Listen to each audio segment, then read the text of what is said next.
Welcome, travelers. If you're new here, my name is Brenna. I am your everything, including the kitchen sink DM, and welcome to Tales from the Catacombs. This is our tabletop RPG adventure that we are thrilled to share with you. This game uses the Dungeons&Dragons 5th edition system and rules, and the setting is a homebrew based on the rock album Razia's Shadow by Forgive Durden. We have a brief introduction to the setting that you can read at your leisure, and I hope you will, so you can be as immersed in the world as our players are. Before we get too lost in our adventure, please be sure to like this video, subscribe to the channel, and leave a little comment below answering the following question. How do you combat your fears? Think on it. Leave us a comment.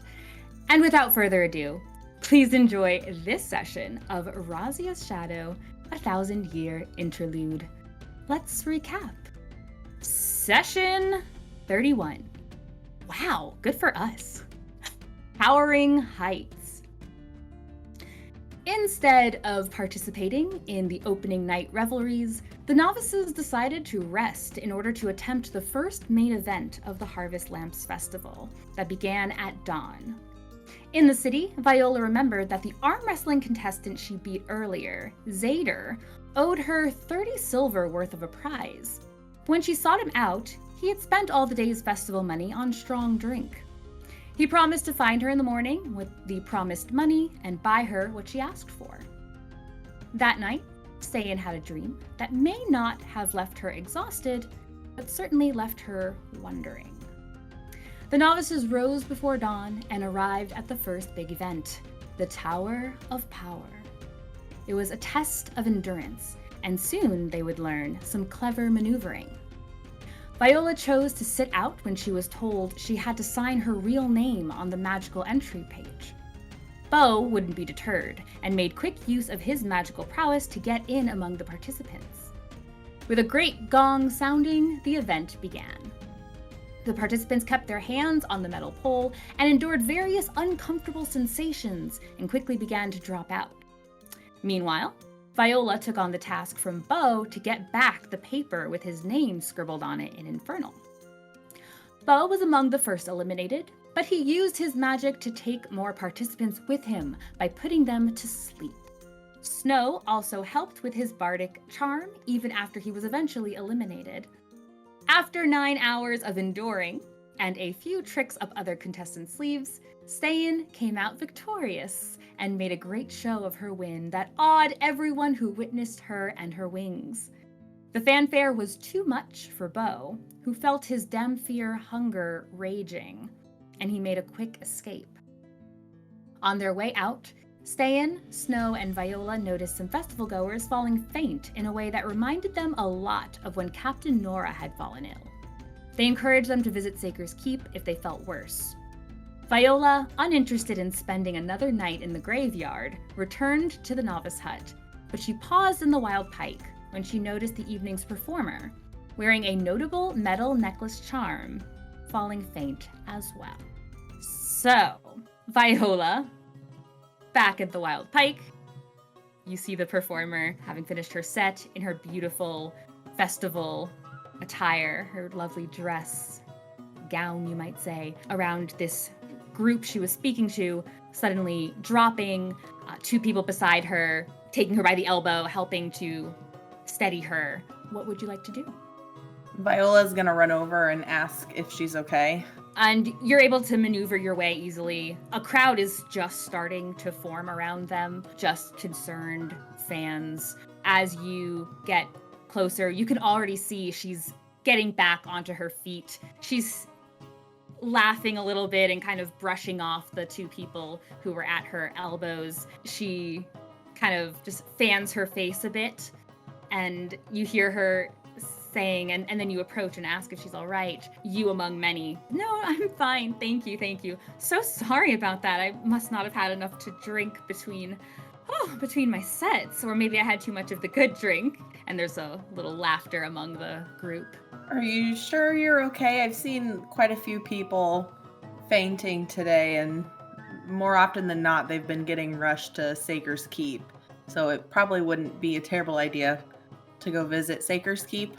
As you offer that, you see she kind of looks surprised by the offer. With all of the merriment going around, I'm sure people have just also forgotten to have enough to drink. And she's just fanning herself as she says that and giving the same kind of reassurances to the others. Okay. Well, do you have someone accompanying you in case you do need help getting some help later? Oh, yes, of course. And she motions towards everyone who's standing around her, who are all still leaning very close as if watching her, but kind of keeping it jovial. Are they friends or fans? Because fans oftentimes can have different interests at heart. She just kind of laughs it off, doesn't seem to be taking it as seriously as you are. I'll be fine. And people are already offering her water. They're offering her their plates of food, and she just kind of laughs, and the crowd slowly moves towards one of the bar areas as she starts chit-chatting with some of them. Okay, well, if you say so, like, I'm totally gonna honor what you believe about yourself. Like, you know yourself better than anybody else, but I'll be around if you need some help getting to Saker's Keep. I have some friends up there, and we could get you fixed up if you do need it. You find I also yourself love talking. Your necklace, by the way. You find yourself half talking to her back as they are starting to move away from you, kind of mid-sentence. Viola would like to see if she can find Rosita, because I think that's who was selling the jewelry earlier. Sure. Give me a perception check. Oh, that is a 13, so 18. 18, yeah. As the performer and her group of fans are heading towards one of the bar areas and you're kind of scouting around, you do spot moving along with next to one of the barmaids, you do see Rosita. Her hair is pulled into these two rich blue pigtails, somehow still like perfectly, not a hair out of place, even though her apron has a couple of spots on it, but she still looks very put together, and those two are chatting as she then, is turning to one patron or another. She's behind the bar. Viola will walk up to the bar by where she is. If she has to wait behind people for a spot to open up right there, she will. It's a bit crowded. It's, the festival's going on. The Wild Pike is very crowded as it's been all day. If you're just waiting and not kind of encouraging people to move, you find yourself sitting a while until you kind of force yourself to make a bit of room, and it's still a tight squeeze in there. Are you still wearing your golden armor? Yes. Yeah, you're definitely getting a couple of people who are there give you a couple of looks before going back to their drinks or their conversation, but you can kind of just squeeze and wedge yourself towards the tabletop. Viola will get Rosita's attention and say that she would like a drink, whatever Rosita recommends. She spots you, seeming like finally, and comes on over, smiles. Well, of course. So what do I recommend? Probably, let's see, how about a happy harvest? Sounds wonderful. Sure. Pretty strong. She scoots away for a moment. When she comes back, she's holding just a nice little stein. It's filled with like a kind of wispy looking, it's clear with kind of wisps of yellow in it, kind of swirling on its own. She puts it down in front of you. It smells like lemony, but also like cinnamony, kind of. This one, it's very strong. Be mindful. But this will be 10 silver. Okay. Viola will hand over 10 silver. It's She happily okay if accepts it's it. strong, because I'm only having the one, so that's just fine. A lot wiser than some of the other people in our establishment tonight. Yeah, I saw that singer just went down. Was she drinking a lot tonight? Rosita looks towards where the crowd is around her still. She kind of shrugs a little. I don't think any more than usual. Some people can't hold their drink. What can I say? I only provide. I'm probably one of those people sometimes. I don't drink very often. I meant to ask you, your jewelry earlier, you said that you sell it sometimes? I don't sell it so much. I do have a bit of a hobby in making some things, but selling, I don't know. I think I make plenty here at the Pike. I don't need the extra. It's just for fun. Well, can I look? I don't know if you can tell, but I definitely like to glam myself up, and I would love to add some of your jewelry to what I've got going on here. Some of my jewelry to your attire? Of course. We love all of y'all here at the Pike.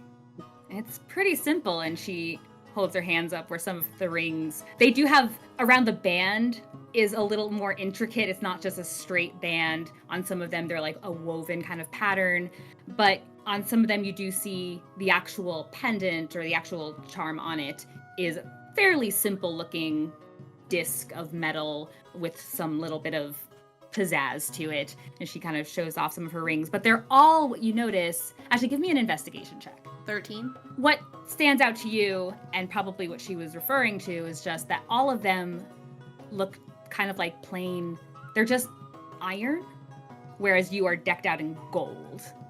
So all Do those they ones look like the medallions that we've been seeing? I would say, yeah, they look pretty similar in a way. Well, Viola's gonna be persistent and just say, you know, I'd love to show off some of your bling. She kind of considers a moment, tapping her chin. Well, we were only doing it as a first night special. We were letting people have, with just a kind donation, but you also already paid for one of our most expensive drinks. So I don't see why not. Do you have a preference? I mean, whatever you think would suit me the best. And she looks over you. I think a necklace might get lost in your armor. Obviously nothing on the hair. You already have this beautiful crown going on. Does Viola wear gloves? No, her hands are out, and she would see that she already has one ring on her left pinky. Okay. What if we balanced out your beautiful hands? I'll see if I have a ring left over. Wonderful. And she scoots to the back. It takes a few minutes, and she returns. She has more drinks in her hand. She kind of stops at a couple other patrons at the bar, and then makes her way back over to you. And she hands you a little pouch. Viola will take the pouch and open it and look inside. Yeah. You open it, and there is a small ring, probably big enough for your pinky. The pendant on it, it's just a circular pendant. Or the actual setting, I get that. Like the setting is just a circular iron piece, a little thicker than probably is needed for something like that. And it's got a bit of a swirly design on it. Beautiful. I love it. And I can't wait to put it on. And Viola will take it out and pop it on her right pinky. Well, I'm going to go find a spot to enjoy the rest of my drink. It was lovely chatting with you. And I will see you soon. And Viola's going to go find a spot somewhere in the room where she can keep an eye on that singer. And then as soon as she thinks no one's looking, she's going to hold the ring up to her ear and shake it and just see if she can hear anything slushing around in it. Sure. Give me another investigation check. That's a nat 20.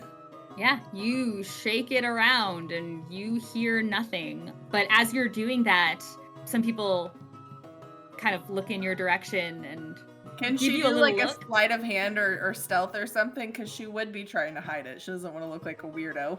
I'd say you don't need to. They look in your direction and you think that they might have spotted you like looking weird, shaking this ring next to your head. But it turns out really they're just interested in buying you any additional drinks or food that evening. Viola would turn them down for drinks, but she would take some supper. And they will buy you a meal.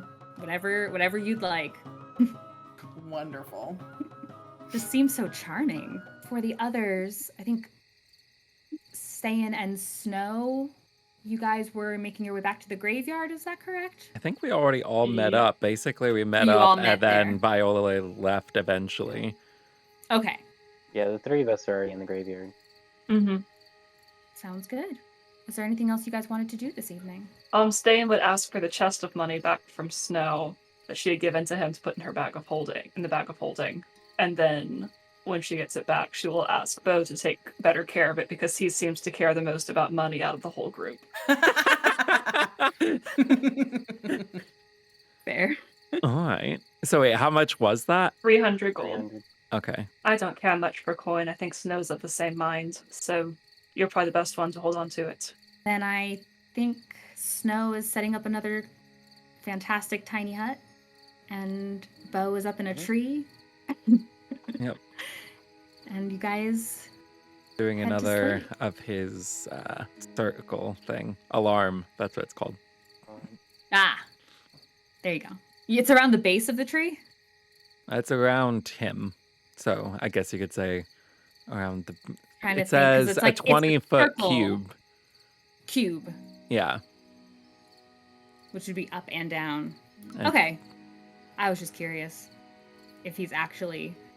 Like, if there's actually the potential to be interrupted by this alarm in your sleep because somebody was just going through tending a garden. Like, 20 feet. I mean, maybe, but he would want to wake up if somebody was near him anyway. No, yeah, I'm just curious if that's something. Yeah, I felt like rolling a die. Hey, Beau, high or low? Low. There's a point in the night that you hear this violent ringing in your head that you're accustomed to, and you wake up and you are ready to go, and you just note there's someone trailing by. Little watering can. Just tending. Doesn't even notice you in the tree. But you have to wake up.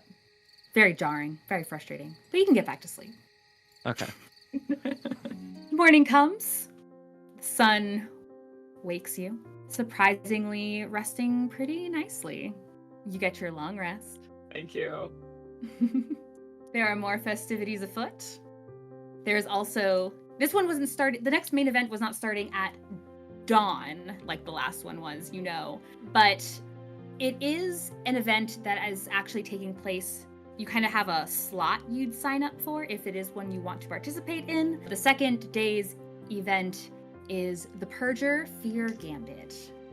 So you would go earlier than later. Make sure you signed up for a slot, a time slot, and then you'd be expected to arrive within an hour of your time slot, just to be certain you're not going to miss it. If you were to miss your time slot because of the popularity of these events and because there's money on the line, they would just remove you and you would not be able to sign back up. So I imagine you guys want to make sure.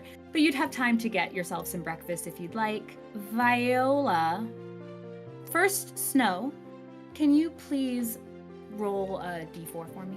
3. Can you subtract that, please? Viola, can you make me a charisma saving throw? Oh no, I don't want to. But I want you to. There's no bueno. Finally, somebody else has to make these. Hey, that's not a bad roll. That's a 16 Hey. out of 18. So what would you guys like to do today? Viola's gonna see if Zader's in the pike this morning. Oh no. Sure. I'm guessing we would head towards the pike from the graveyard to meet up with her. You guys make your way back through the pike, Ste'yn. You just kind of have a steady beat on the pulse of the pike, and little flurries of activity here and there. Still busier with acolytes than you've seen it, but it starts to make sense, it being festival season. Back at the pike, if you wish to assist her in looking for Zader, anyone looking, you can give me a perception check. Sure. It's That's a 7. 14. 17. 23. Viola, you're kind of just lost in the crowd. Even at the start of the day, there are so many people at the pike. You're at least able to walk in the door, but there's so many people. It is full. The others, you guys look around. You almost don't see this guy at first until you see a little group come kind of semi-stumbling in, looking a little worse for wear.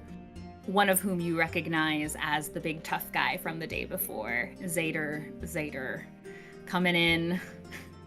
He looks tired. Ste'yn, you note immediately, for sure. He looks tired, bags under his eyes, kind of a little bit of like crust on the side of his lip.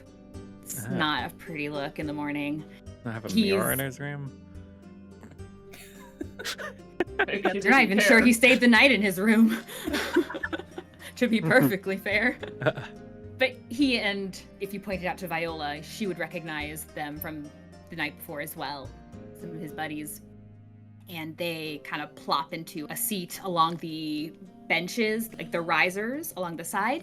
And immediately, one of the barmaids is in their direction, sweet talking and taking their morning orders. It's actually that lovely looking half-elf, Iltana, is there that morning, taking their orders. Ste'yn will point him out to Viola. Thank you, Ste'yn. It's good to have you around because I don't always notice everything that you do. I'm gonna I've go over noticed. and see if he's got what he owes me. Viola will start to make her way over to Zader. Beau will go with Okay. her. Following. Mm-hmm.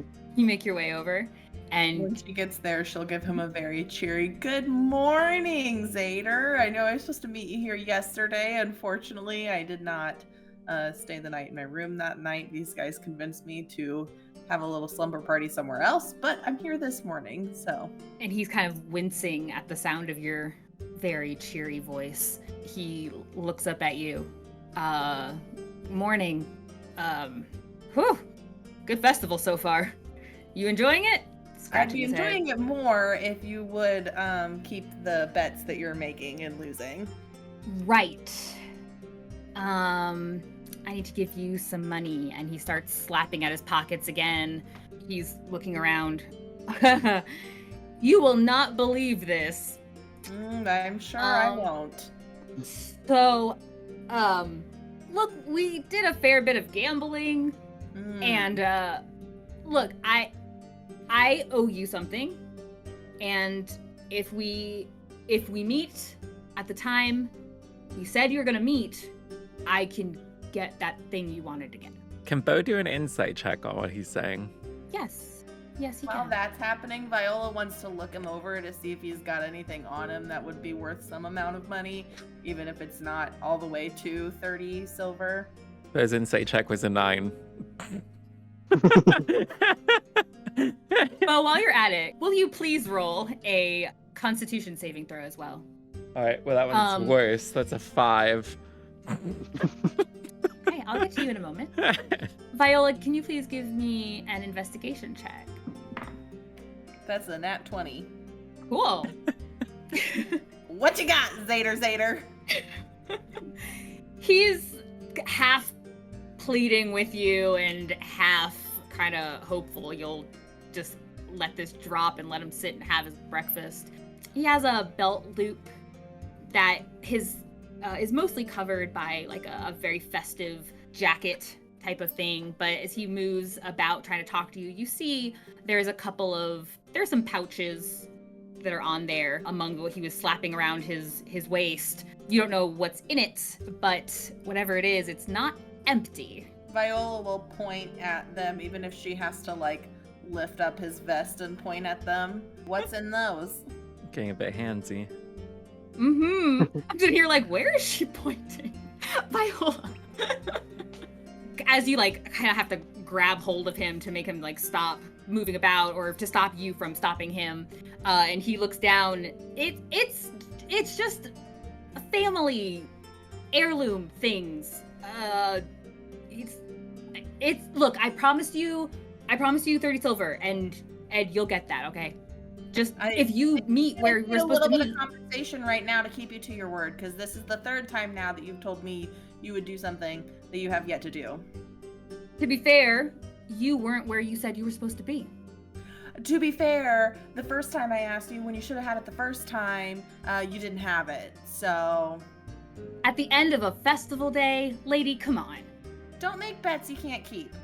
Beau, while this is going back and forth and getting rather irritating, you also can kind of feel your heart starting to race as more people are starting to flood into the pike. Is like that, it's reaching like peak breakfast hour, and a lot of people are starting to arrive. And you're hungry. Beau's gonna pull out his dagger and just like raise it towards the guy. Listen, just give her what she wants. Then we can all go. Give me an intimidation check with advantage. Can I have the others please give me a perception check? Oh my gosh. I rolled a 9 and a 7. So his 25. intimidation Plus is a 12. 13. 6, you said, Snow? 25. Beau, at the threat of your dagger at him, at his throat, basically, you just watch him, like, put his hands up. Whoa, whoa, whoa, whoa, whoa. Look, you want to start a fight in a place like this? Look, fine, just... And he reaches into his belt and takes one of the pouches and half throws it in Viola's direction. Viola will grab it and just say, I will meet you here again tonight, and if you have the 30 silver, you'll get it back. But we need to get going. And Yes, Viola's we going to do. start ushering everybody towards the door. And as they're moving, she's going to like get close to Beau and kind of whisper in her, Beau, there's something weird going on with your eyeballs. It's an elf thing. Don't worry about it. I've never seen an elf do that before. It's fine. He's a special kind of elf. After she says that, Beau's going to use prestidigitation to add a tint to his glasses. Does he have Do you have sunglasses now, Yep. or are they like rose glasses? Or... The ones that are Rose-colored like glasses. inside to outside? So like when you go back inside, they'll clear again? Oh my goodness. Okay, you're now wearing some 6 shades. Usher the group outside, Okay. away from people if possible, That will be very difficult. Already the to streets a are- less crowded space. Sure. No, Sure. It's just going to take you further from your destination, which is definitely not a less crowded space. I'll just go towards the destination, but Ste'yn's keeping a very close eye on Beau. So, you know that this event is also taking place in the Inquirer's Ward. It is actually in Kepner's command. So as you guys Perfect. return... Yeah! Viola wanted to go there today anyways. Oh, sweet. I love when things work out so nicely. So you make your way back south towards the Inquirer's Ward. It is definitely getting more crowded. You can see as you enter the ward, the streets, people are excitedly babbling. Some people, you overhear some conversation of them already having signed up for the next event. Some people are talking about the other events that are taking place.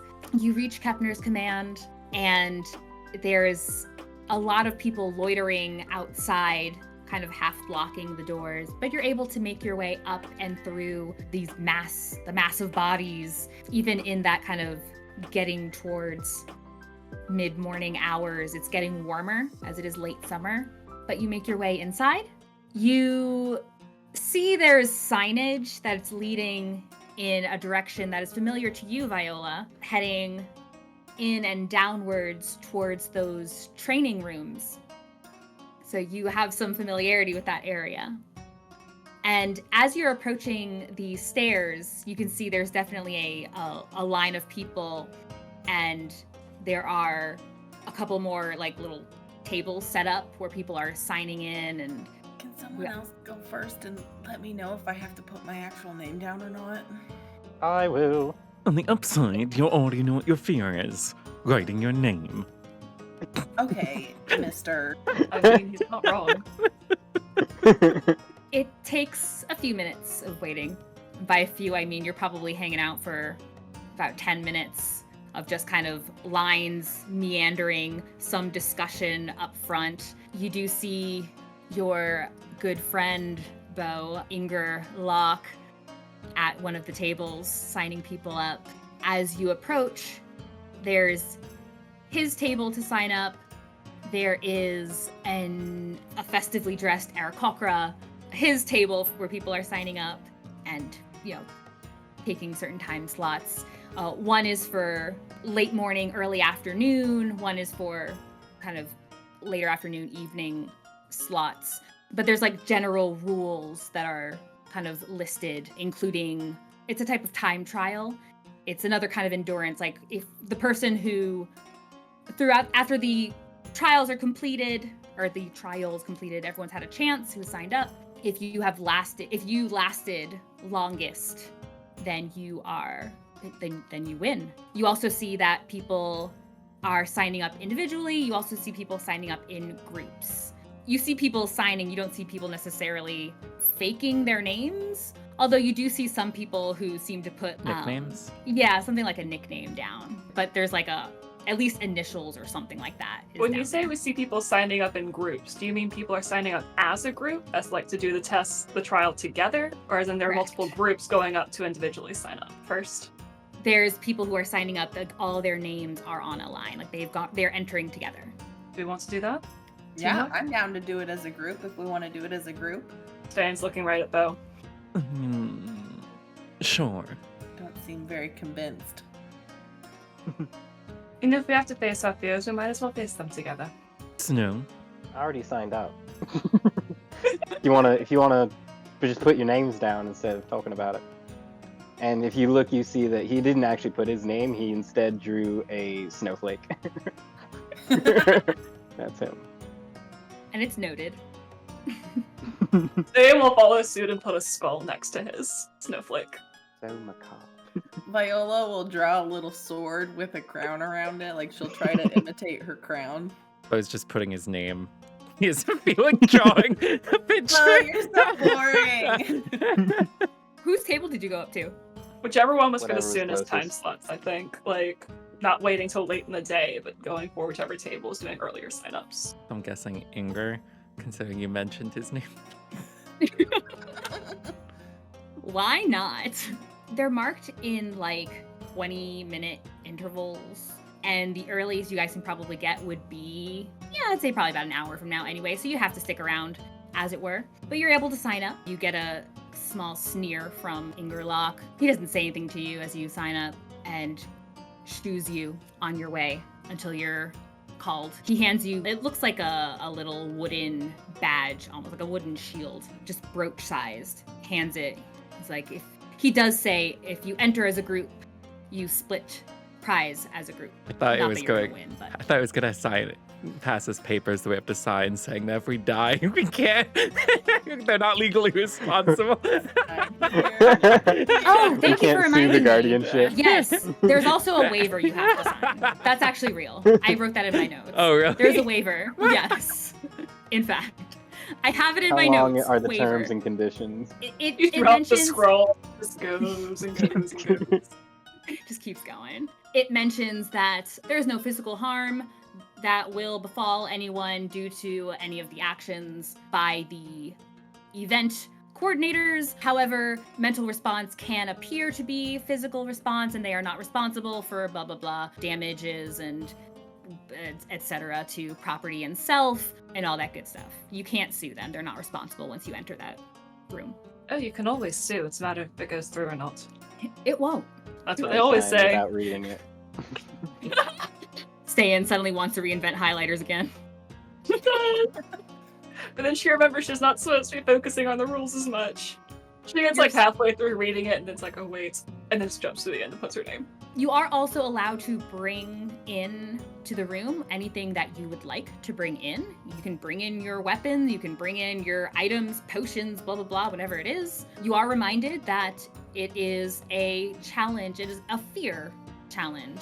It is a mental fortitude. How well can you withstand whatever it is? But that's all that the kind of volunteers mention to you. But you're welcome to bring in what you'd like. If there's anything you guys would like to prepare before you are called, head downstairs. Beau, can Now you would be do your one turn. of those links between us? Yeah. Probably going before it starts. Good. Does Viola see Gary anywhere? Give me a perception check. He's a 13. Viola, as you guys are kind of meandering and waiting your turn, yes, Gary is there. He appears to be assisting as well, or at least talking to some of the people who appear to be assisting. Looks kind of happy-go-lucky as ever in his own, Viola's gonna- attire. Viola's gonna walk over to him and say hello. Oh, hey! Lady in gold. Vision in gold. That's the one I said, right? Something like Yes. that. What's up? Not a whole lot. I did want to tell you that we visited your father's store, the Ike A. I can't remember if we left How a long review or ago? not, but I know it was my intention to leave a review. But if you're not too busy, I checked back in the Mithril armor and the goggles of night that I had checked out, and I was just wondering if I would be able to check out the Mithril armor again. I don't know. I think that's, maybe, Everyone if it's got there. it from me last time. I can see if it's there. I don't know if it's there. Other people might have the same idea. Well, that'd be wonderful if it is. Yeah. Did you guys sign up for this thing? Mm-hmm. We did. The Mithril armor is not for this, but Oh, what's it for? well, I just didn't want to be without armor this week because you never know what can happen. But I also just was wanting to switch it up since it's festival, wear some of the fun festival gear that everybody else has been wearing, and I can't exactly put it over this armor. So I mean, they've got stuff you can put on. They've got like these cloaks and stuff. They've got, tunic stuff. If you wore one that was, I don't know, he kind of looks you over. If you wore one that was maybe 2 sizes bigger than normal, it'd probably fit over it. Does that seem like my style, though, to wear really big, baggy stuff? Come on, Gary, just make the sale. The armor itself is pretty bulky. It's like I know, but look at it. Metal. It's spectacular. It is. I'll give you that. Is it great for common walking around? I don't know. That's your call. But it looks good. That's exactly why I would like to switch to some Mithril armor for the week. So if I could check some out, that would be wonderful. And I would owe you a favor. If I made it seem like I'm in charge of that, my bad. But I can check and see if it's available with one of the people who actually works here. Well, that'd be great. I'll follow you to wherever we need to go. Sure. And the two of you head over towards that same area where you were checking out armor, weapons, things like that. And there are people who are also in line asking for things, requesting and such. But when you get up and you request the mithril armor, it does not appear to be available to you. Come on, Gary, you sure you can't work something out for me? Viola, I'm a novice as much as you. I'm still getting to know these people. Okay, fine. Sorry. Viola will head back to find the others. And as you're walking away, you just hear this kind of like low whistle, like, dang, she is tough to please. Oh, is that what the whistle was? I thought it was something else. No. What? Guys, come on. I mean, you were waiting for her to walk away. What else is I supposed to think? Maybe he's just not used to a woman who has this much gumption, you know? Moving on. Spicy lady. Viola's a spicy Sure. lady. You can just say that Gary has a crush on Viola. It's fine. Yeah, that's what I thought it was. Every character doesn't have a crush on every one of you. But I Just Sure, mean, thank nobody you. has really expressed a crush on Viola, so it could be a first one. Have they not? No. No, my bad. Is there any preparation you guys would like to do before you are guided downstairs as a group? Okay. The little... Who's holding on to the little wooden badge? Probably well, Ste'yn. if it was handed to the last person to sign, it would be Beau that would have it. So I guess it depends on when it was passed. Yeah, no big deal. I realize as I ask, it doesn't actually matter. Whoever's holding the little badge. You feel it kind of grow warm in your hand. And when you look at it, it almost, the face of it looks kind of like it has inner embers that are glowing into like the form of a check mark, which indicates that it is your turn. You're being summoned. Or being summoned. And at that point, Beau would do the new mind link. 5 hours.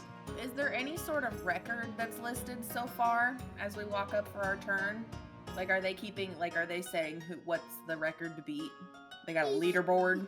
A leaderboard. That sounds like a really fun idea. And I hadn't thought of it.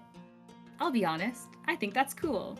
Let's see It how is in well the people- Artificer house, so it would make sense that they would have something like that. Yeah, something you seem like record-keeping type people. Sure.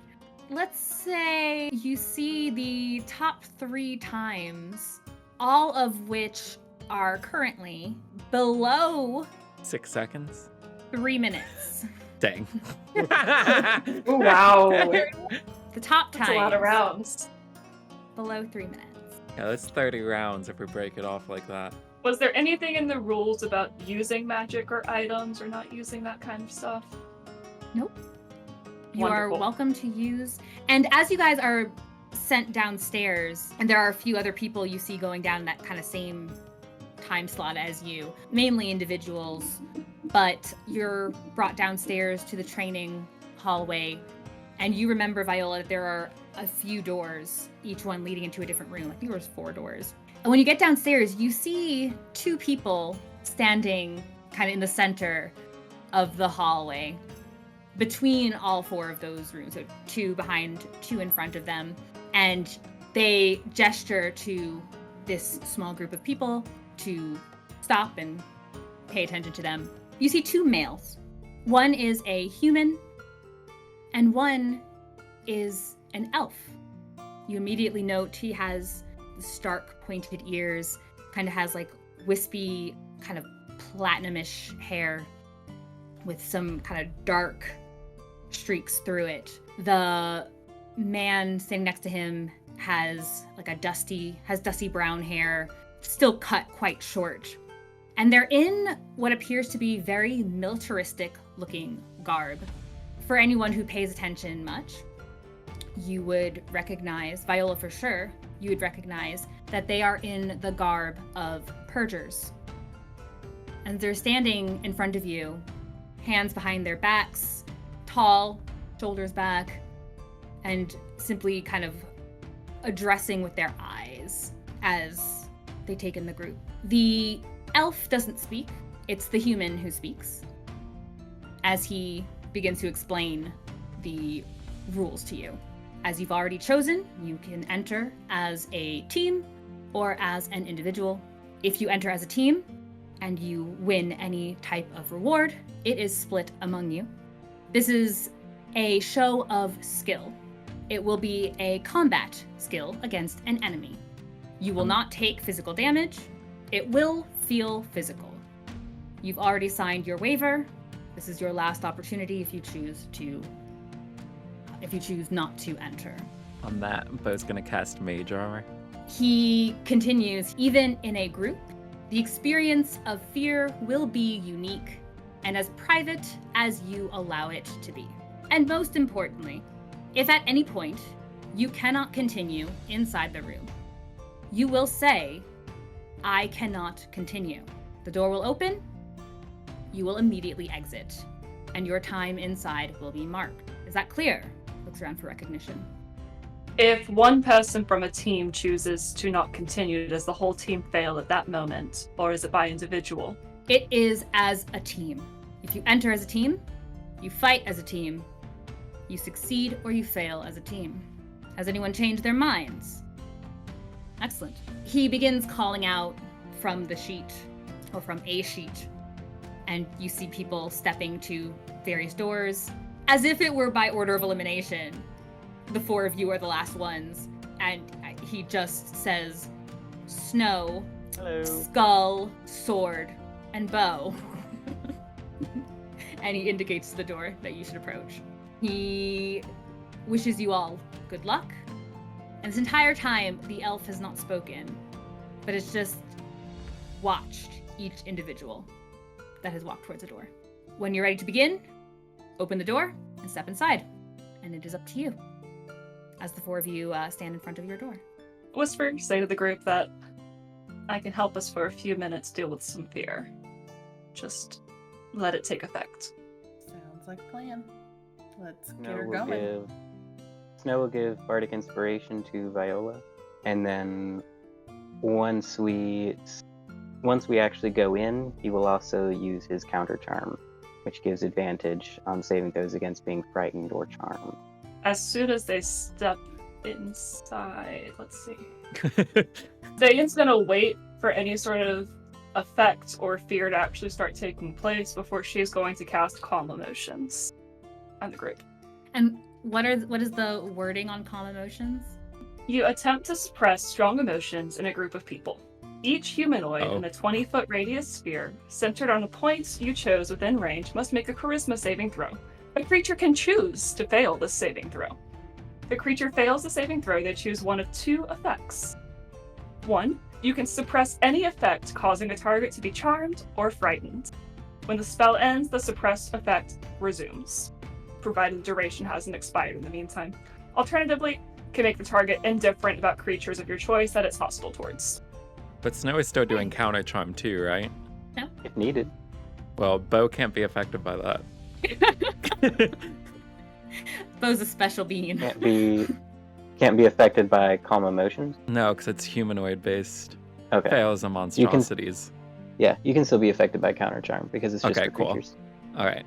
Okay, so we've got Snow's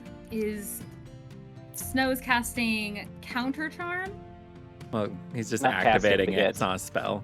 Mhm. It's a bardic thing. He will Active. simply be telling a story, and that story acts as a counter charm. Ste'yn is holding, so to speak, calm emotions. Yes, and she will be casting it repeatedly if needed. Okay. Viola is gonna get out both swords as they walk in. Anything else you guys want to do before you enter the room? Nope. We're just waiting for the right triggers. Real quick, Beau didn't recognize the elf that you mentioned, right? Not per se. Is he trying to recognize him? I mean, Do I you was want just to- curious if you would have recognized him. Not necessarily. Okay, that's fine. As you are given the go-ahead, at your leisure, but not too much, you prepare and you open the door. What's our marching order? Who's entering the door first? Ste'yn will go in first. Viola will go in last. I guess- Snow will follow. Ste'yn. Yeah. I feel like we could go in like a diamond, so Ste'yn up front, Snow and Beau on the sides, and then Viola in the back. In formation. You guys are like a real party. How exciting! We're faking it till we make it. You know? Exactly. So far, so good. People are already talking about you. Well, they don't know it, but So you guys enter the room. It's still single file to go through the door, but once you have entered through the door, you take this sort of diamond-shaped formation. The room looks very plain. There's nothing in it. It is just 4 long, plain wooden walls. The floor looks a little dusty. No windows, no shelving, nothing. Just a plain room. The door closes behind you, and you stand in silence for a minute, 2 minutes. Seems the count has we're not doing begun. really well. Oh, no mind. No. Seems the count has not begun. I mean, We're just If your so fear nice. is For the record, silence, Snow you is not know. silent. Snow isn't It is silent. Snow's He's never fear. silent. Snow starts jabbering. Snow is only silent if there's something wrong. hmm In You're this standing there room, how listening to one well of Snow's lit is this stories. room? It's normally lit. Okay. Even Is this Viola the can same see. room that Viola was in before? No, it's one of the different. You hear the human male's voice from outside. Seems to kind of echo through the room. And you hear him, "You'll begin now." And as he says that, the room immediately changes. It goes from this very simple looking, unused space to first it feels like a shadow just kind of takes over everything. Everything just goes very dim. Air kind of starts to feel a bit humid, and in seconds, you are not at all in the same room. You find yourselves standing on what feels like something almost rocky, almost like a cliff face. And out ahead of you, you just see kind of just all around the horizon is just dark. It's this heavy bleakness. The ground itself, the rocky stone below you, is this ashen kind of gray with these broken pockets in it that look much darker, as if they were dampened. You also see there are spots in the ground that dip quite a fair bit, and you feel like you are probably on some kind of elevation where you are. And it stretches, technically according to the map, like 40, 50 feet ahead of you and around you. Off towards, if you're looking straight ahead, off towards the right, there's a part where this mountainous kind of area stretches upwards. You can't see past what appears to be a bit of a sheer cliff face, but you can see where the ground drops.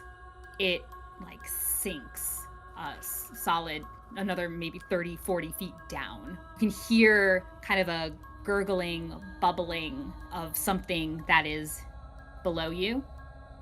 And from right along the edge of where you're standing, you can see, if you look downwards, it looks like whatever is dropping, whatever liquid, it's dark, has almost a red tinge to it as you look down.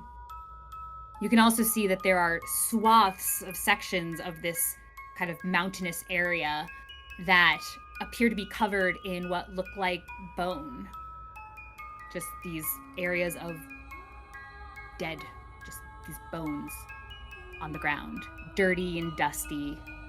Some of them looking rather clean, pristine.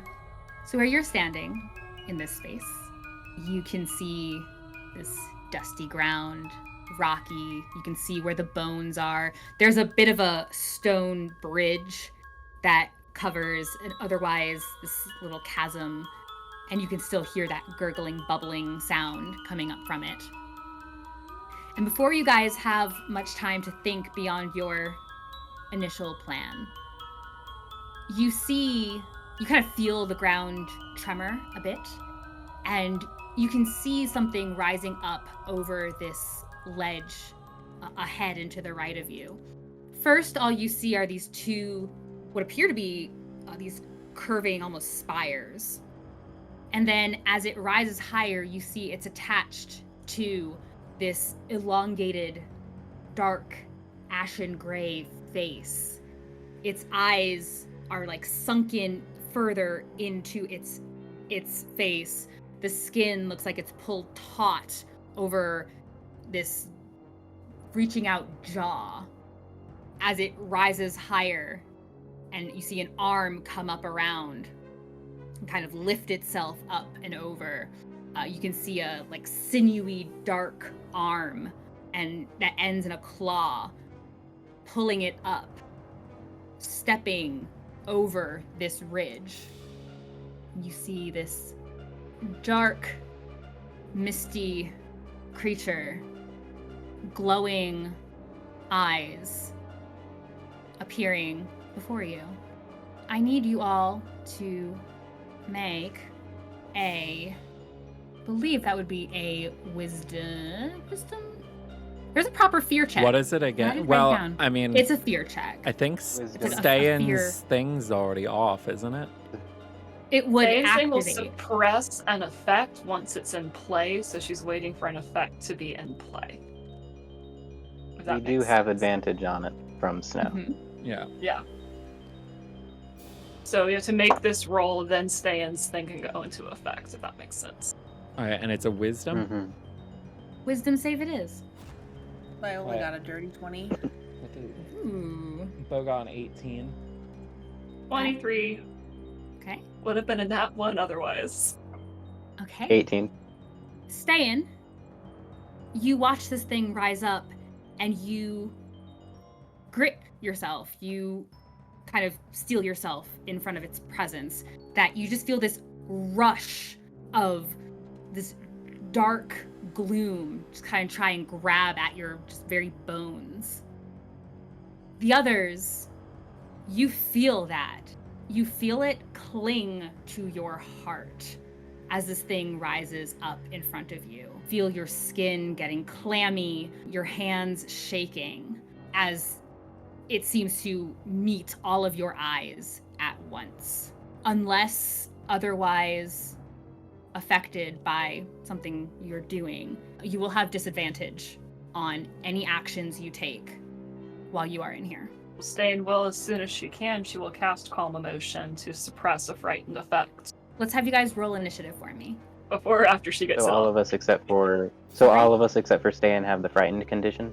Yes. 7. I got a 6. 7. 16. Who has the higher dex between the two of y'all? Beau does. What is your dex, Beau? 16. Ste'yn, you do in fact go first in this initiative order. Excellent. Casting Calm Emotions to get my friends no longer frightened. I imagine y'all are choosing to fail it. Mm-hmm. Yes. So I'm gonna cast that, and then she's just going to move up a little bit towards the creature. Is that your entire turn? She doesn't have any bonus action spells that are applicable for. I mean, no, she's done. She's done. This creature starts moving towards you. It almost looks as if it's coming up off the ground. There's this misty presence all around it as it steps up, has this enormous form coming up over this mountain, or up to this mountain. It comes up easily in just a few steps, bounds towards you, Ste'yn. almost seeming to take either side of this break in the mountain down to that chasm. It is going to strike at you. 22. Yes. Going to hit. Excellent. That is going to be 26 points of necrotic damage. Oh. Excellent. That's halved. Beautiful. Oh, I also that's need you right. to make a Constitution saving throw, please. That is a dirty 20. Okay. How much damage did you take total? 13. I need you to reduce your hit point maximum by 13. Oh. As you feel it striking you, it's as if you feel your own soul shivering and leaving with the breath of the force of it. Where are you right now on hit points? And what is your total? I should Her just have new your max character sheet HP for the moment is 51. Did she maintain concentration? Yes. Oh yeah, easily. up. We'll also go slightly Scout's Honor. Let me know when you are at half of your max HP. Normal max HP or new max HP? Your max HP. Your new max HP. Okay. Okay, so not all of its attacks diminish the HP, otherwise you will not have ever a half at HP if it always goes down. Guys, I'm either you left just brain meant or half. right brain. You cannot do both. Yes, half your HP. It's going to move closer to you, Ste'yn. Excellent. Come on, little buddy. Yeah, he's all up ons. He lets out this low kind of growl that makes the rock surface you're standing on start to shake as its arm stretches out again past Ste'yn and towards Snow. So it has some kind of reach. Yes, it does. This huge creature with very long gangling arms, sinewy and bony. 28. Gonna go ahead and say it hits. Misses. Dang, I really thought I had that You one. could silvery barbs it. Yeah, and it's not gonna get below a 14. Not if it's reaching 28, and if it's consistently Give somebody in the else 20s, advantage. it's a waste of a spell. It's up to you. As you feel this almost shadowy but still physical and frigid arm make contact with you. That's 24 necrotic damage. I need you to make a Constitution saving throw as well, please. 16. Your maximum hit dice, your maximum HP is reduced by, what did I say, 24? Mm-hmm. And its eyes that are glowing kind of beat and pulse as it scouts the four of you. Do you need to know when I'm at half as well? I will. I'm at half. Yeah, that's what I thought. Excellent. I'm at less than half. Yeah. Good to know. Can you please make me a wisdom saving throw? Is this another fear thing or just in 17. general? It is fear. If you Because have he still has calm emotions on him. So that means he cannot be made afraid? And Well- suppress any effect causing a target to be charmed or frightened. Okay. That is its entire turn. Next up would be Beau. Alright, Having watched this creature come up over the mountain and start berating's not the word I wanted. Start attacking your companions. So for his bonus action, he's gonna do Blade Song. So that's gonna put his armor up to a 20. He's frightened. He's gonna move. That'd be 5. And then he wants to get as far from it as he can. So yeah, he can get all the way up to that corner. So he'll run along the edge here and end up way over here. And that'll be all of his movement. If you move in that direction, it will warrant an opportunity attack. Well, he wouldn't know that. Fair enough. 27 to hit. That will hit. Okay. No, we'll silvery barbs that one Excellent. and give the advantage to Beau. The 27 is still the lower. Well, can't I like shield these that numbers. one. Afraid not. That is 20 points of necrotic damage. All right. And then I have to make a con save, I'm guessing? Yes, please. That's a dirty 20. Your hit maximum will be reduced by the 20. Then he is at under half. Anything else you're doing? Yeah, I'm going to attack it and have disadvantage on that attack then. Mhm. But this is probably going to miss because it's only a 13. 13 does not hit. All right. And then do I make another wisdom save to try and get past the fear? Yes. And that's a 14. There's that much. Okay, you are still quite scared. This Yeah. thing has you surprisingly shaking. Okay. Anything else? Nope, that's everything he can do. Snow. Just for funsies, he is going to call out to the creature, and a little bit winded from getting the life sucked out of him. That was very, very unkind, and I suggest you go and sit in the corner and not attack us anymore, and it needs to make a wisdom saving throw. Specifically, like this question. Specifically that far off corner over there. I do believe it has failed it. Whatever your DC is higher than a 8. So it's not very wise, at least. Yes, What? no, my DC can't be that low. So it will have to do that to the best of its ability. Exactly what I said. It has to go sit in the corner and not attack any of us for up to 8 hours. Does it have a save of some kind against it? It already made it. The spell will drop if anyone damages the target, and Snow will call that out to everyone. Don't hurt it. Don't do any damage to it. I think it would move still on its turn, though. Oh, Yeah. does it have to wait? Yeah, because we're in initiative. Okay. For his bonus action, he is going to just say, "Huh, I can't believe that worked." And that's it. Viola? Nobody attack it. Viola runs up and immediately starts swinging. No, I'm just kidding. She's gonna go and plant herself in this corner. I'm not on the right thing. She's gonna plant herself in this corner and hang out here, and she will ready an action to, if it does come over and try to attack her, she will swing at it. That brings us to the top of the initiative again. Ste'yn. Ste'yn is going to just stand there, put her hands on her, say, "You heard him." That makes it the creature's turn. Mm-hmm. He starts moving. It starts to make its way back towards that mountain.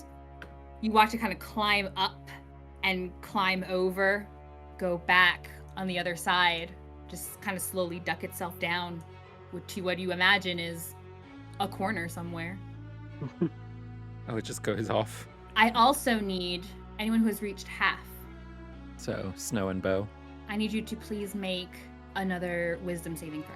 The 5. If it's for frightened, still I will use calm my- emotions is still up, but just try. I will use my inspiration to roll with advantage. Okay. Yeah, I think that's only a 6 Yeah, we are the least wise of the group. So. or 7. Snow, you're watching with this mystery, this joyful mystery as your ability worked. Your spell was effective. It seems that it starts to walk away. You're very proud.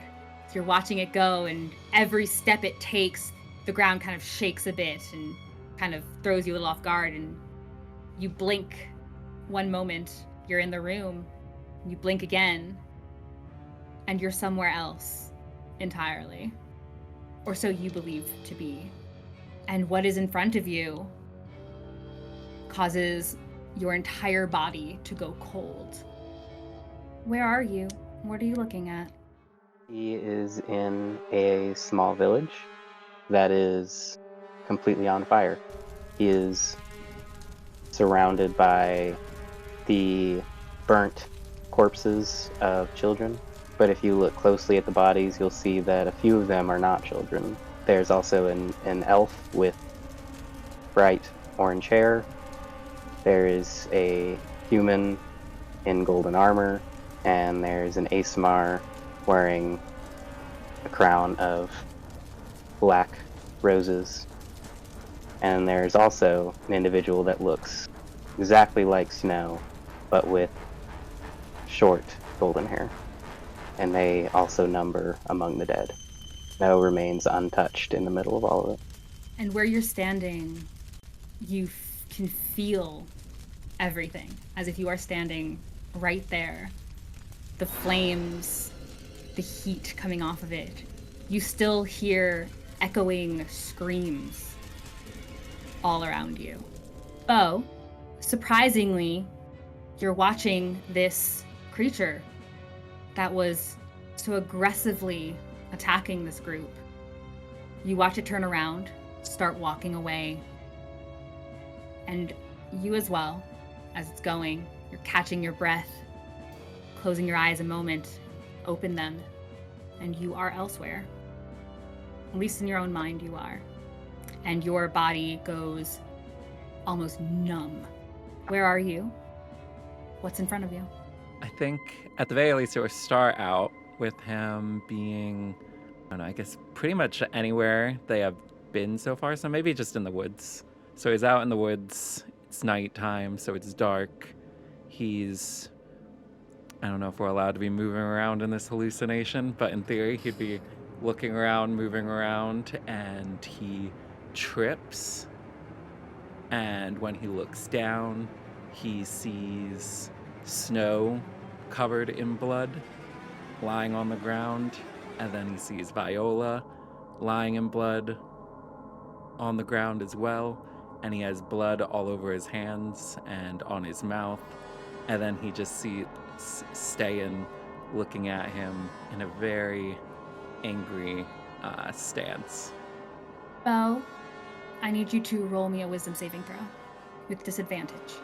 This is the best roll I've had so far. 15. 15? Yeah. You can feel the blood. It is in through your hand. You can feel it. You can taste it on your tongue. And Ste'yn's eyes are piercing your soul. And you hear her tell you, say it, quit. And you feel compelled to say the words. I cannot continue. You guys outside, you blink and you are back in that room. You're back in that mountainous, cavernous space. And as the words leave your mouth and you hear yourself say it, everything kind of flashes a bit, and you're back in this very plain room. The door swings open. What do you guys do? Viola looks around the room and tries to locate everybody. You are essentially where you are where you were in this large room. Just everything is flat, everything is quiet, everything is lit normally again. So Viola would start kind of walking towards a somewhat central location over by, like, she'd probably start walking to like here or here, and then like check on Ste'yn and Snow and ask if they're okay, and then look towards Beau and ask if he's okay. Everyone all right? Is our health still halved, or is that fixed now? Everything is back to normal. You have full Okay. health, full maximum HP. Spell slots are used if you used any. Abilities are used if you used any. They said there was nothing And frightened physical. status effect gone? Is gone. Is everybody okay? I think so. Snow set the creature away. That's pretty cool. Mm-hmm. Did Ste'yn and I notice them? Like, did they look the same to us while they were in their other little? Yep, it looked as if they were standing right there, just, watching a great big creature walk away. And then you heard the words from Beau. Oh, they can hear it from where, all the way where he was standing? I mean, he Not that wasn't far. screaming it. No, just an echoey, cavernous, mountainy. That's Is actually it just a standard room. cavernous if there's just fog everywhere?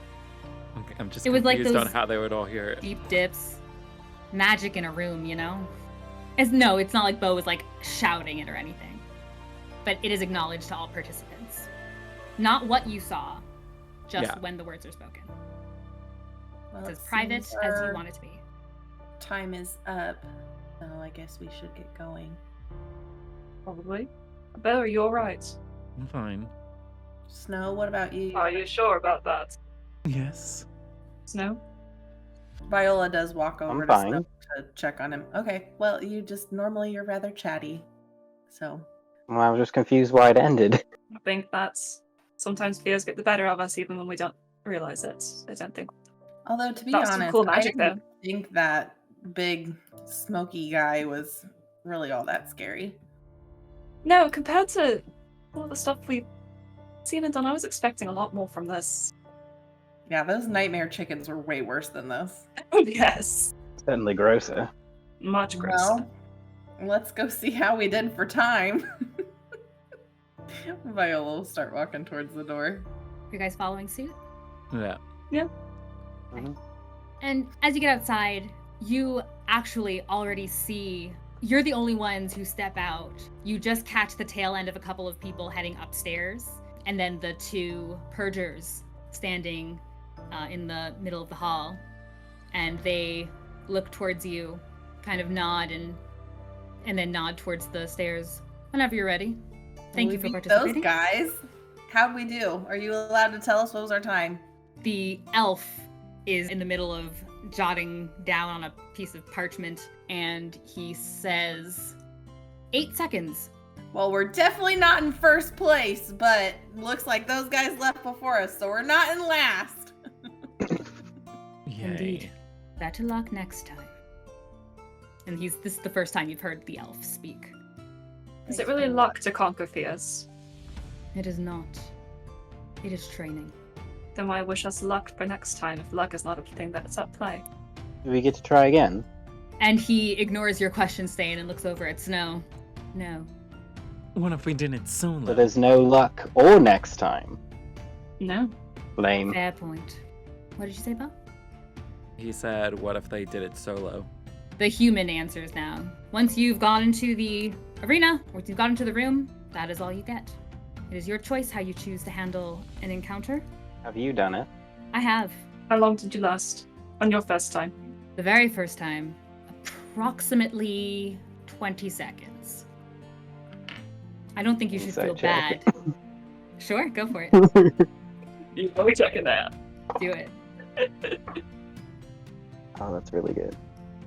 21. Okay. 23? He's not being truthful, but you note that he actually appears to be giving you a Underestimate? worse number than is honest. He did better than he said. This is set up as I suppose merriment is not the correct word, but it's set up as an activity for a festival, for people to experience something different than their day-to-day. Something out of the ordinary. You shouldn't expect to walk in and suddenly win some grand prize. You didn't do badly, in case you thought you did. His eyes kind of glance over towards you, Well- Beau. I was ignoring the conversation. Excellent. Well, that was, in case you were wondering, Ste'yn, that is not something that we would call fun. In fact, it was Thanks, quite but- lame. Let's go. Off again? As we're walking up, Viola mentions that she does want to go do the costume contest. I don't know Why? if y'all had anywhere else you wanted to go, but What do we get out of it? I don't know. Fun? I think it said there's possible cash prizes. I don't know if the costume contest is a cash prize, but it'd be fun to go and look at the costumes, even if y'all don't enter, but I plan on entering. Unless it's I'm like down. actual costumes and not just like looking pretty. It's not Because I a don't have, beauty like, a pageant, it's a costume. costume contest. Well, we'll see what kind of costumes there are. Something tells me you have to make your own. Well, I have my own right here. This counts, I think. She's obviously a warrior, a very strong warrior. That's a costume, isn't it? Something people play at? I suppose if you're not doing your thing. I'm both. Woman of many talents. When is Not it? gonna lie, the boar rodeo looks like it would be pretty entertaining as well. What's a rodeo? You don't know what a rodeo is? That's more from Kassie than Viola, because Viola's never been to a rodeo. But Kassie loves to go to the rodeo. And definitely knows what rodeos are, by the way. It's an opportunity for a person to just get on some bucking animal. Also, the Snow, I don't costume know if you contest? saw, but there's a storytelling contest. I feel like you should definitely be entering that. I did see that. And I don't that's where we're usually at, right? Tell stories as a contest. It's a very arbitrary thing to judge. Although, sometimes the difference can be clear. He doesn't actually look at Ste'yn when he says that, but he is thinking back fondly to that. Talking about Eustrom did spark a story I'd heard that y'all might find interesting. Sounds like a boring tale. I'm not nearly Fable. the storyteller Snow is. Snow gives like a slow clap. That is quite the story. Was that the whole story? That's all I remember. Doesn't have a happy ending, I'm afraid. Oh, it was so good. Yay! Insight check. Insight check on whether or not I had a happy ending. On whether or not Snow enjoyed it. Oh. You get him, slugger. Well, Go for it. Viola like pat Ste'yn on the shoulder and just like, let's leave the storytelling up to Snow in the future. She doesn't say anything, but she looks at Ste'yn. Snow is a very talented storyteller. Not all of us can say the same. Which the storytelling thing, like we're at the Inquirer stage, aren't we? Or no? It would be this area, yes. Yeah, some things take up time and are going to overlap with other things. But so, were you guys planning to stay together? What did you want to do? We'll determine that, and then we'll see what's going on. Viola Like the suggested costume that contest. Snow does the storytelling contest, but she really wants to go do the costume contest. So her intention was to say like, "Hey, Snow, go do the storytelling contest. We'll come watch you, and then we can make our way to the costume contest." They both on the thing. They all say all day, so I'm not really sure what the hours are for all day. Yeah, because it's more like a, like you've entered and then you go through rounds kind of thing. So like you could watch, but if you chose to participate, then it would probably be like you'd be coming in the middle, so it'd be more like spectating.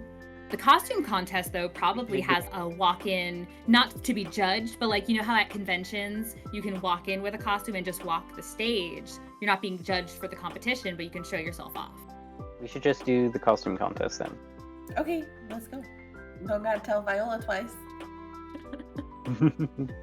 So then as they're walking over, Viola's gonna start like fixing herself.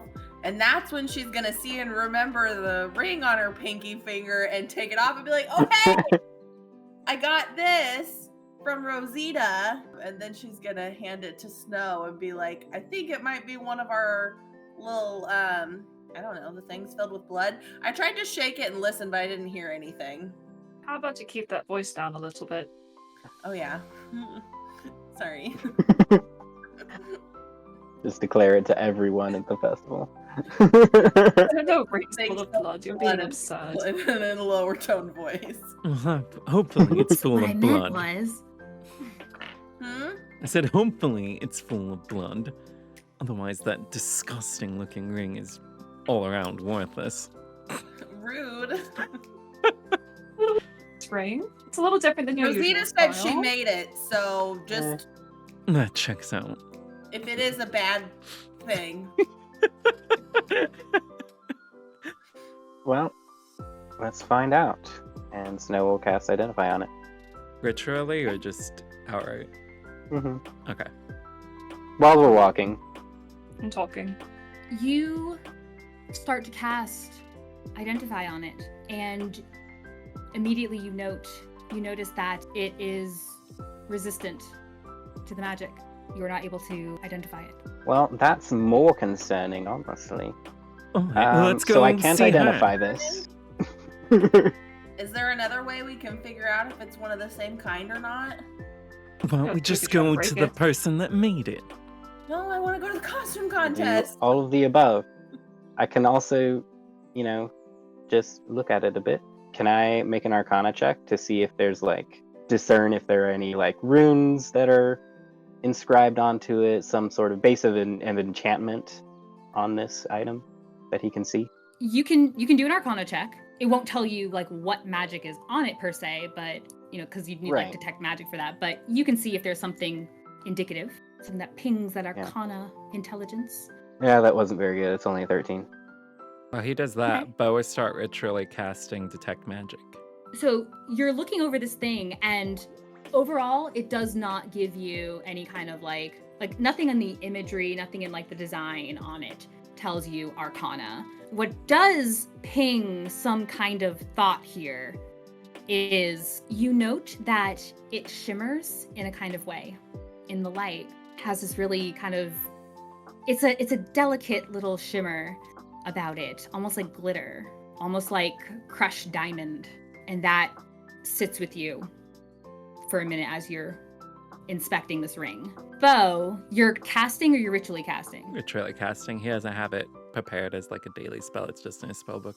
You ritually cast Detect Magic, and without overwhelming yourself in a number of magical things that are used for like decor around the city or the items you kind of all have on hand.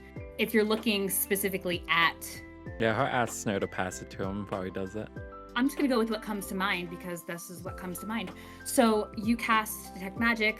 Again, there's some pings around you, just anything that's visible on you or your companions. You note a ping from Viola again. What you note is a decided lack of anything. Or I should say the ring doesn't ping anything. Can he try an Arcana check on it afterwards? Sure. That is a 21. That's with 6 from Psionic, so I don't know if I have to burn that, but it's 15 or 21. Sure. No, you don't have to burn it. All right. I think 15 is fine. Snow, did you share what you noted? Since he had to take 10 minutes to actually cast that anyway? Mm-hmm. Okay. Yeah, between what Snow said and what you're, casting and looking at it, you suspect something's up with it, but the magic doesn't ping for you. And you look at it and you're taking in the kind of shimmer about it, and you conclude that what's likely happening is that this ring has some kind of non-detection on it. It's meant not to be noted by magic. Alright, so I'll tell that to everyone. Alright, well, while you guys enjoy your costumes, I'm gonna go talk with the bartender. Or whatever her position is. I'll go with him. I know talking to people isn't always a strong suit. Do we have to do that right now? We could do it after. Sure, We could see if we see more of them around, see how many people have these things, and then go talk to Good idea. bartender. They do seem to be spreading.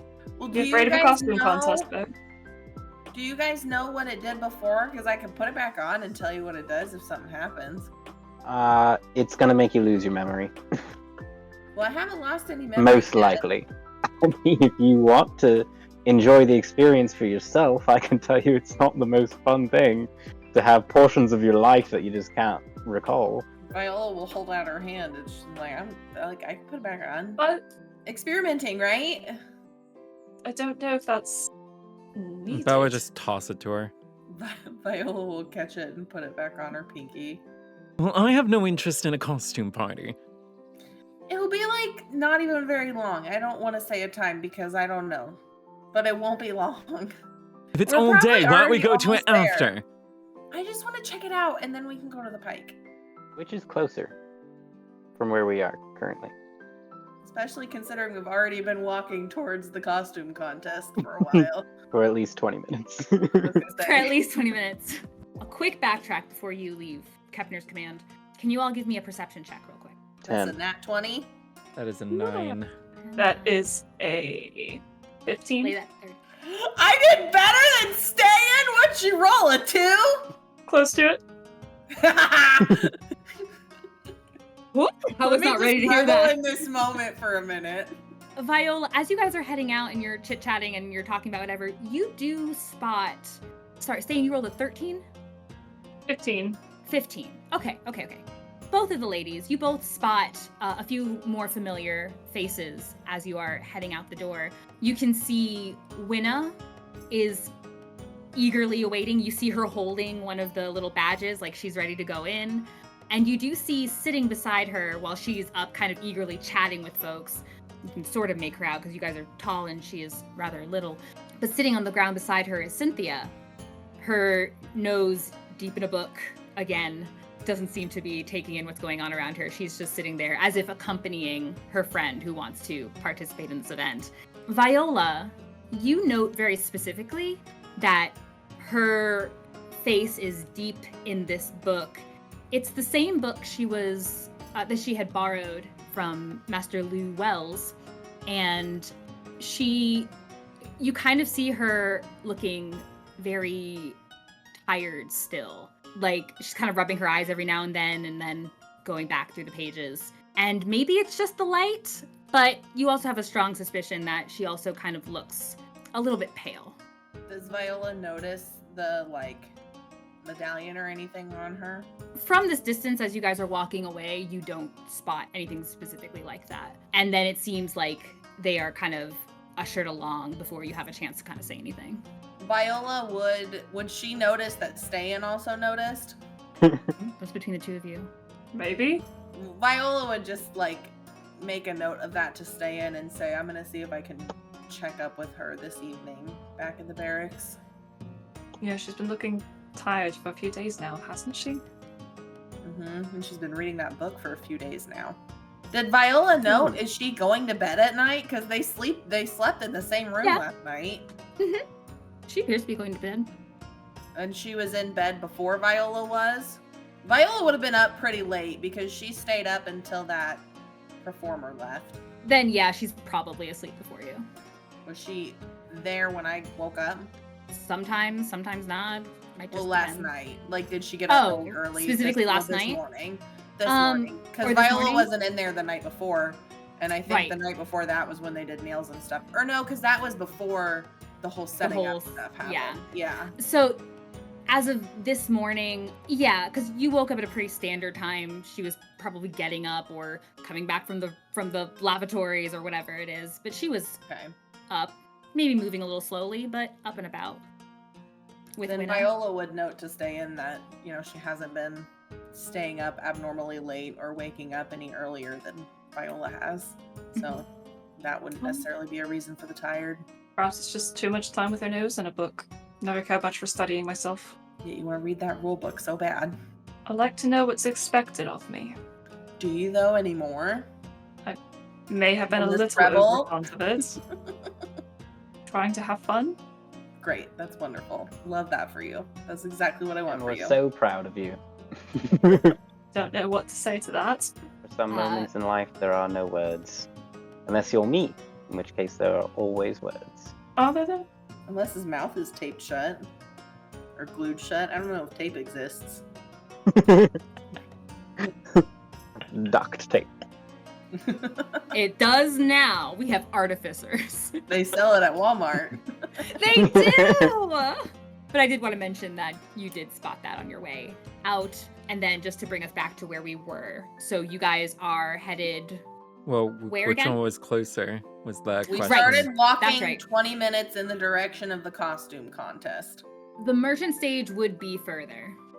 The It would pike. be up and out towards the residence, which I know I owe you guys a map, but it would be north and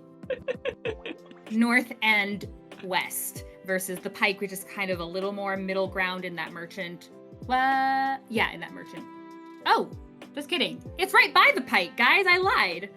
The merchant stage would be in that whole area outside of the pike. Like you can see it from the pike? Yes. Okay, perfect. Well then... So we can just do both then. Yes. It's not a one or other. Kill two birds with one stone. So violent. I'm teasing you. It's okay. Okay, Right. So what do we see of the costume contest as we walk up? So by this hour, we'll say it's between your wait and when you had to sign up and such. We'll say it's noonish.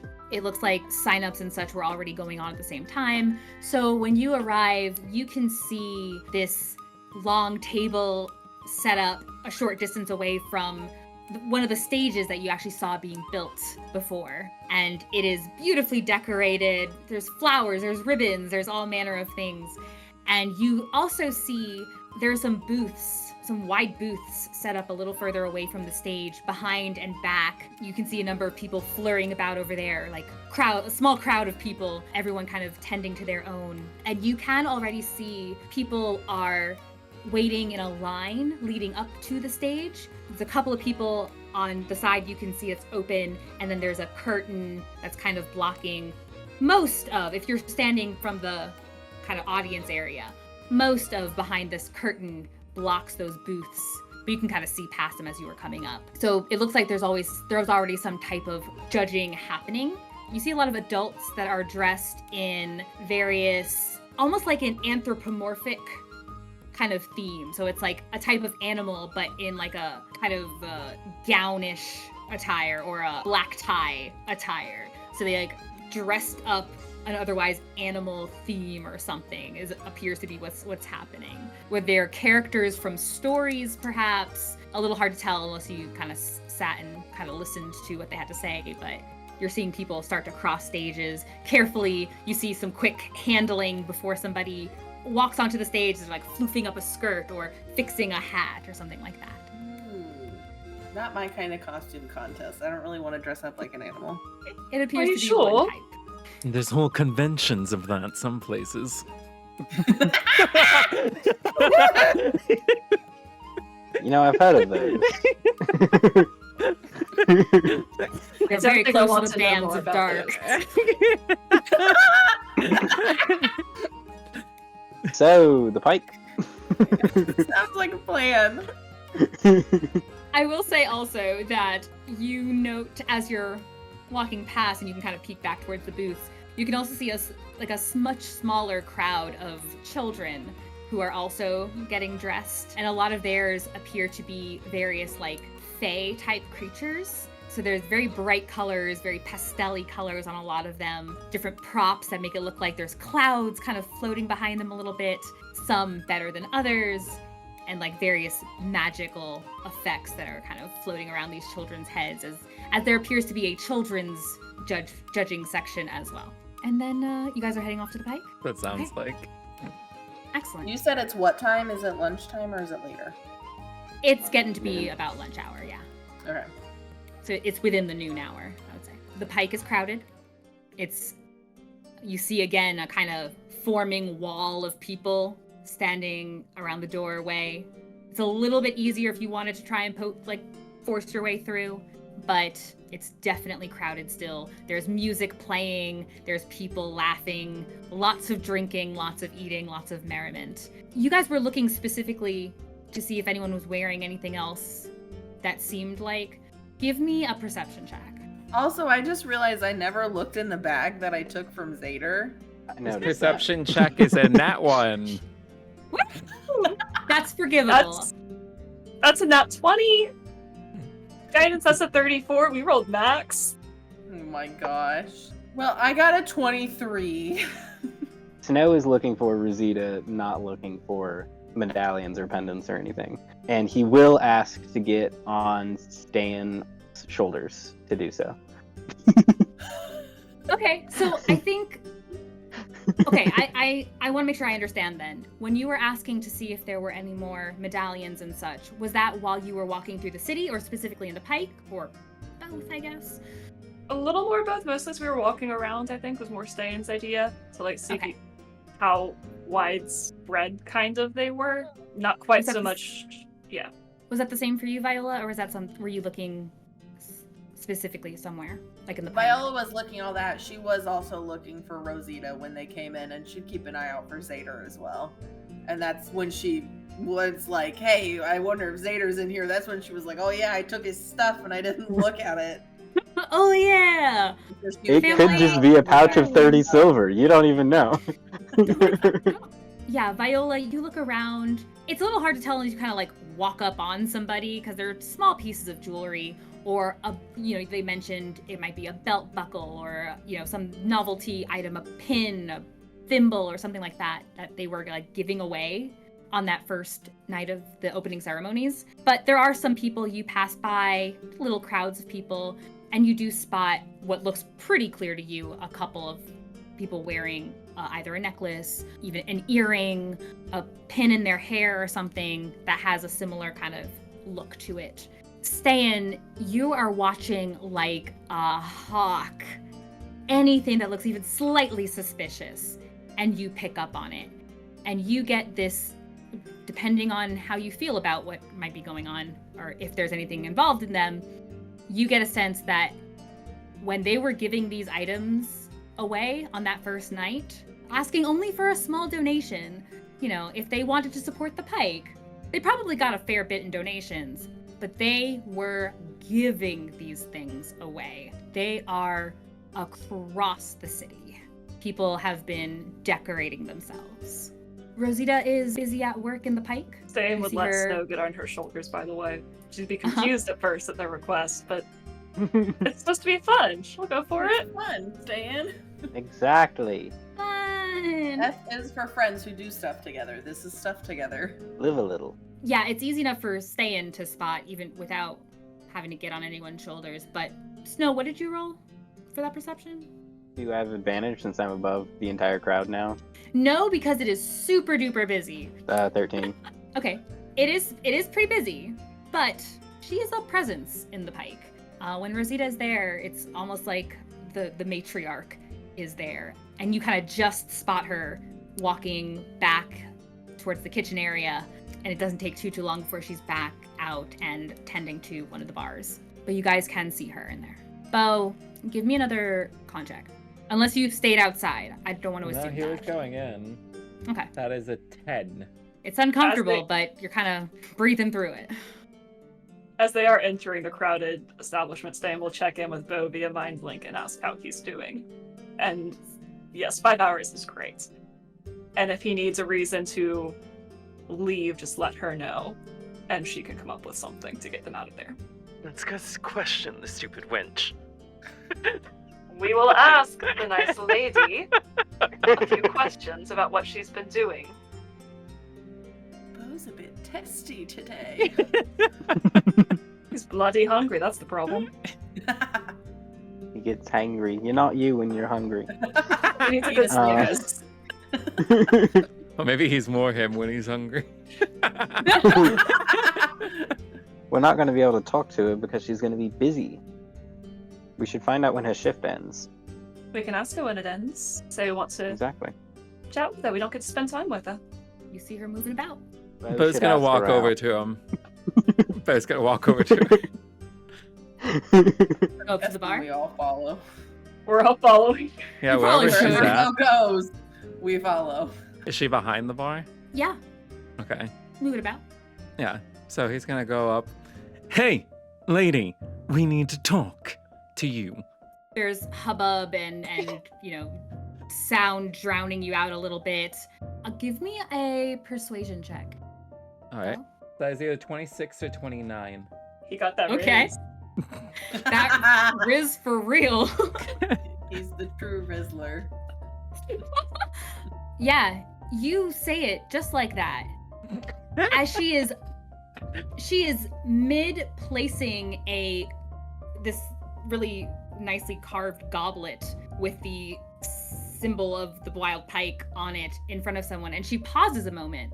It's a notable moment. And then she finishes putting the goblet down, very deliberately, almost painfully slowly in your eyes anyway. She turns in your direction. Well, hello. Did I have to burn the Good dive for that, afternoon. by the way? You did not, no. Okay. Hello. Yes, well, let's talk Hello. somewhere quieter. You have back rooms. We've been there. I think she's in the middle of her shift. It's fine. They get breaks. I'm happy to talk to my patrons anytime. You're very right about that, Ste'yn. Very smart, very wise. If you need something, you can ask me. I'm right here. Who made your jewelry? She looks at her rings. Well, some of these I did. Others I bought. Why? Where'd you buy them? All over. Are you interested? In buying them? From where you got them? Is that what you're asking? You were asking me about them. I have to stop and think about where I got any number of these. Most of them I did make myself. Did you know they're magical? Magical? Which ones? She looks at her hands. Well, at least this one that you gave Viola. Viola will Oh. walk over and hold up her hand. Oh yeah, he did Like- pass it to her. Ruin. Beau forgot. takes Viola's hand. This one. Look at Viola will also add, I've gotten a lot of compliments, and I think we've got some friends who are also wanting one. Don't As lie you to can her. see- Just get to the point. You seem Viola, very Well, have you ever excited. like talked to a Viola's gonna person take before? the ring off. I honestly don't and think put he it- has. Viola's gonna take the ring off and put it on the table in front of Beau, on the bar in front of Beau, and then she's gonna walk away.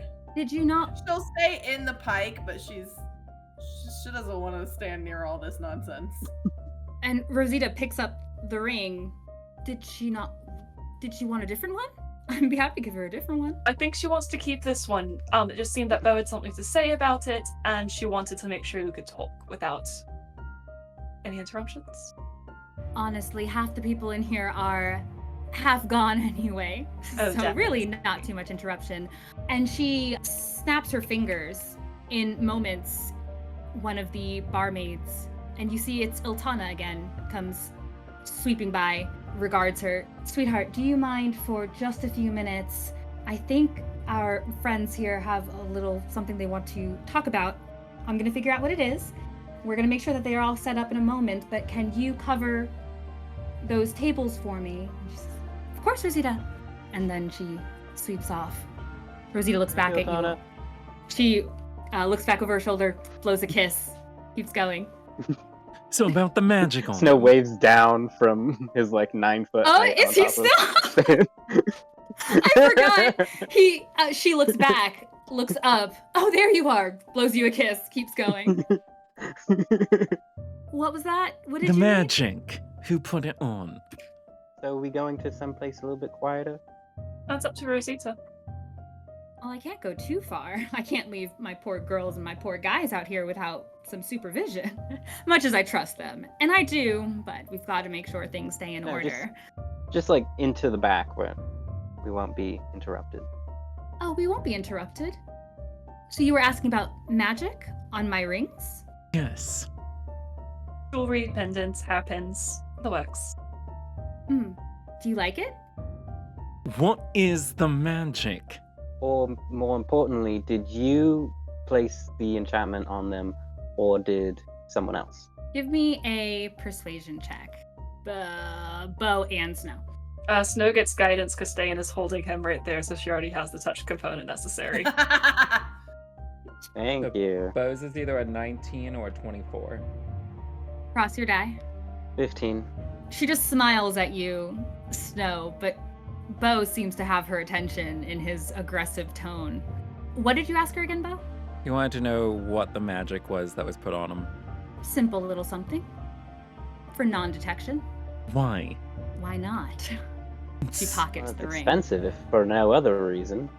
Luckily, if you say the right things to the right people, and if you take good care of your patrons, money is hardly an object. So who was the person that did it? She holds her hand up, waves her fingers.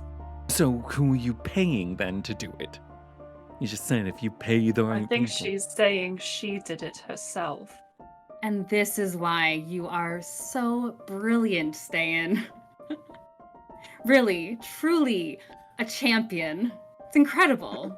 But why would you, don't get me wrong, I am a big fan of doing magic just for the sake of doing magic. Isn't I it do nice? it constantly. Yes, I can tell. It is. And if she looks up at him as he's saying this, you do see that there's like glitter showers just kind of like falling behind him a little bit. If you ever need work and you decide you don't want to stay in the guardianship, if you'd like to be a citizen resident, please come work for me. Beau's going to mind link to Ste'yn. Ste'yn, do your detection thing on her. Why would she mention you being a champion? That's literally my next thought. I'll get to it in a second. So, as I was saying, well, first, thank you. I'll keep that in mind. But Please. why would you choose something like blocking divination magic? You could do something. You could do so many different things. Why would you choose to do that just for funsies? Well, it would be a matter of just for funsies. If I have a purpose and there's many things I can do, then this is just one of those things I felt inclined to do. It works Ste'yn in is my casting favor. Detect Evil and Good. Is it a ritual cast or is it a Nope, casting? this one can't be ritually cast.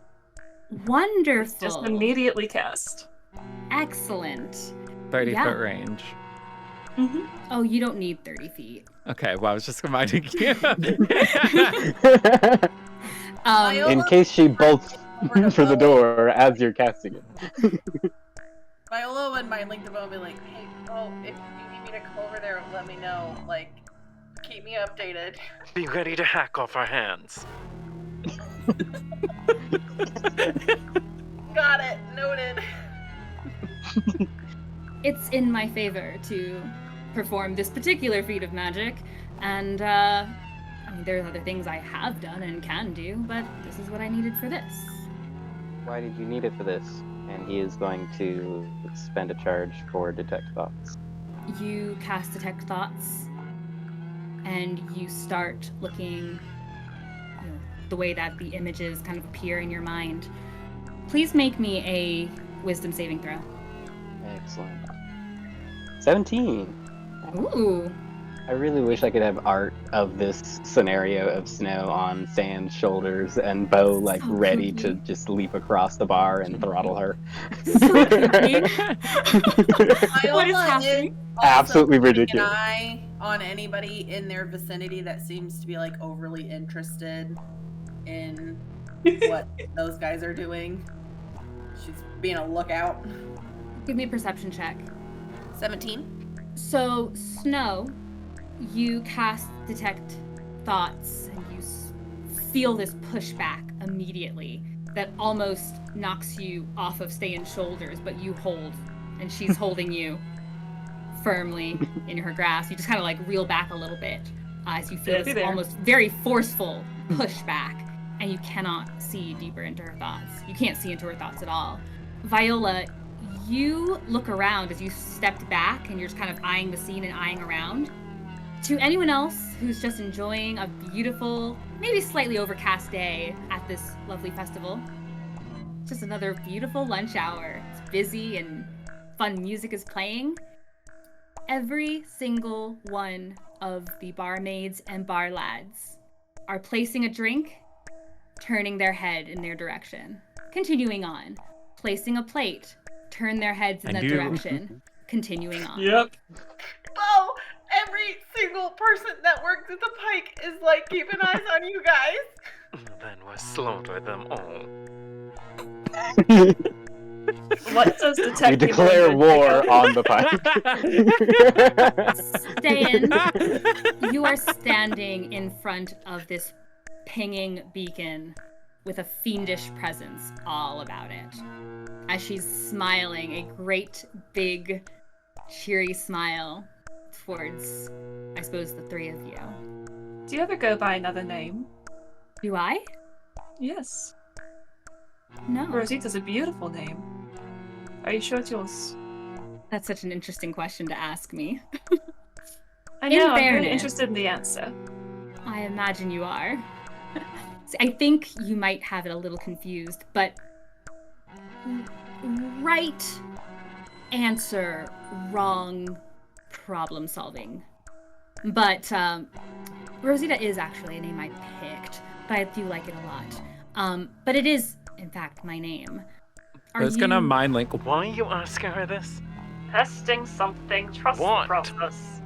Are you referencing to someone else? I Maybe? am, actually. Perhaps. Who? Someone I've spoken to before. In a different form. She smiles at you.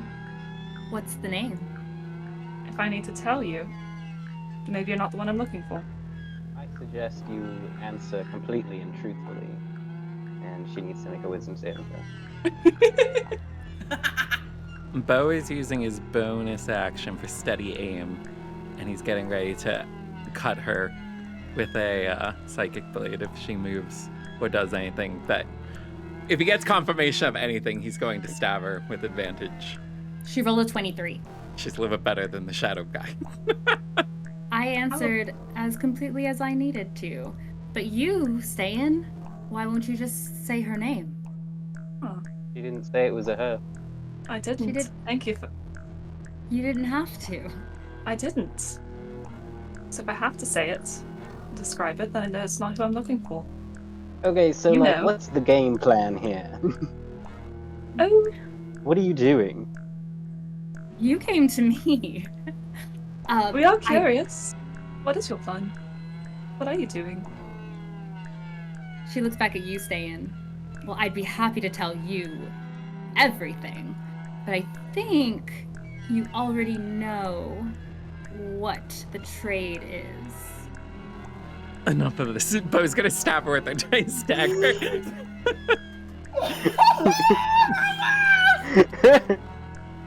Roll for your attack. All right. What a great idea. If Viola sees that happen, she's gonna start running over. He might miss if she has armor because he's got an 11, even with advantage. You leap out and try and strike her. She's able to avoid it, and you feel multiple bodies start pouncing on you, Beau. Just grappling you. Grown men, some of whom are probably drunk, but enough that are seemingly stable enough, like grabbing hold of you to stop you.